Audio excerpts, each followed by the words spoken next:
Good morning student. महर्षि दधीची महिला महाविद्यालय से ज्योग्राफी की आज अपन नाइट्रोजन चक्र के बारे में पढ़ेंगे। आज अपना जैव भू रासायनिक चक्रों में से ये लास्ट चक्र है जिसमें आपका ये यूनिट भी ख़त्म हो जाएगा। तो हमें नाइट्रोजन हमारे वायुमंडल में जो है वो प्रत्यक्ष रूप से हमें कोई भी प्रकार की गैस नज़र नहीं आती है ना। तो वही हम बता रहे हैं कि जीवों में मानव सहित जीव जंतुओं के वियोजन में सभी प्रकार के जीवों के लिए ये बहुत अत्यधिक महत्व भी होती है।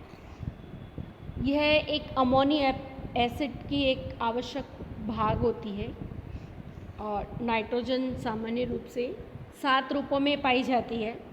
आणविक नाइट्रोजन N2, नाइट्रोजन के ऑक्साइडेट nitrates oxide N2O, nitric oxide NO, nitrogen peroxide NO2 और हाइड्रो नाइट्रोजन यौगिक इसमें यह था अमोनी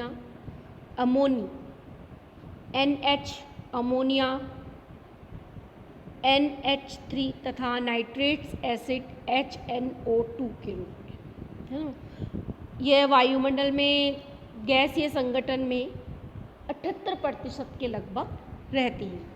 पौधे अपनी जड़ों द्वारा नाइट्रोजन को मिट्टियों से अमोनिया और लवण के नाइट्रेट के रूप में प्राप्त करते हैं। जंतु और पौधों के भक्षण के द्वारा जैविक पदार्थों के माध्यम से यह नाइट्रोजन जंतुओं में स्थानांतरण हो जाती है। इसके जो चक्रण है यह 5 चक्रण में पूर्ण होता है। हम इस चक्रण को नाइट्रोजन स्थिरीकरण का जो चक्र है वो हम कह सकते हैं। यह एक चक्र भी हमारा जैव भू रासायनिक चक्र है। यह रासायनिक रूपों में परिवर्तित होती है और पृथ्वी पर वायुमंडल में घूमती रहती है।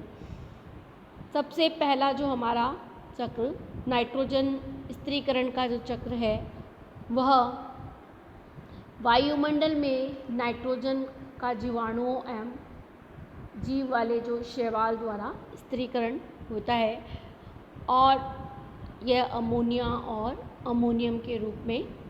फिर यह प्रक्रिया ये जो प्रक्रिया है वो जानवर पादप पर्यावरण में सीधे उपयोग में नहीं कर सकते।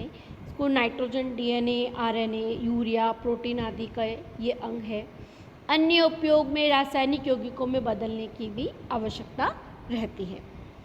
इसके द्वारा इसमें जो सहायक है वो राइजोबियम इसके अंदर सहायक है कि ये जो प्रक्रिया है नाइट्रोजन स्थिरीकरण की, और ये सब जो प्रक्रिया है वो किसके अंदर संपन्न होती है? ज़मीन के अंदर संपन्न होती है, इसलिए मैंने ज़मीन का भी भाग बनाया है।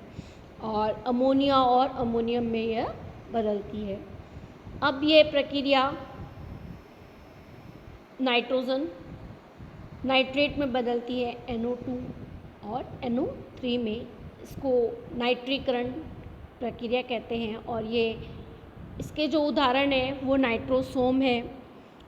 ऑक्सीकरण से नाइट्रेट व नाइट्रेट का निर्माण होता है क्योंकि अमोनिया काफ़ी जीवों के लिए एक जहरीली भी होती है। इसी के साथ साथ ही एक प्रक्रिया और संपन्न होती है त्वरित झंझा की जो प्रक्रिया है। यह प्रक्रिया भी बिजली के कड़कने से वायुमंडल में नाइट्रोजन गैस N2, अमोनिया व NH3 व नाइट्रेट NO3 में परिवर्तित हो जाती है ना। ये जो त्वरित झंझा के समय बिजली जब कड़कती है उस समय यह प्रक्रिया उत्पन्न होती है। नेक्स्ट हमारा अमोनियाकरण। इस प्रक्रिया के द्वारा हम देखते हैं कि तीसरी प्रक्रिया है स्वांगीकरण। इस प्रक्रिया के द्वारा नाइट्रोजन अपने विभिन्न रूपों में NH3, NH4, NO2, NO3 पादपों के द्वारा मिट्टी के ऊपर ले लेती है।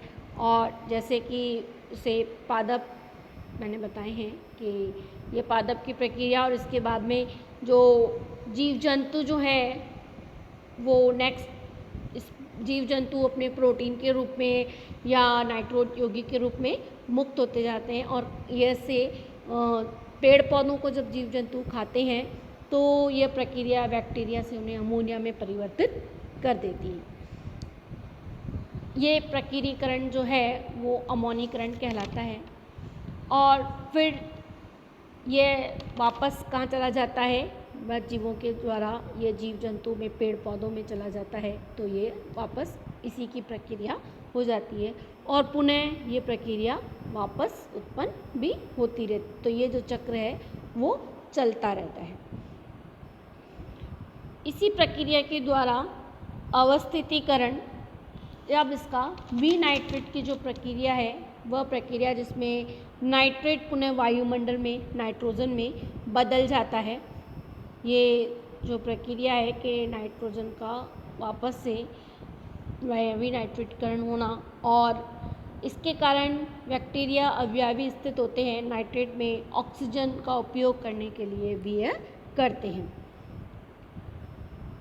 इस प्रक्रिया के द्वारा जो हमारी लास्ट प्रक्रिया है जिसको कि हम विनाइट्रीकरण की प्रक्रिया कहते हैं, जीवाणुओं द्वारा नाइट्रोजन यौगिक के गैसीय नाइट्रोजन में उसको परिवर्तित कर देते हैं।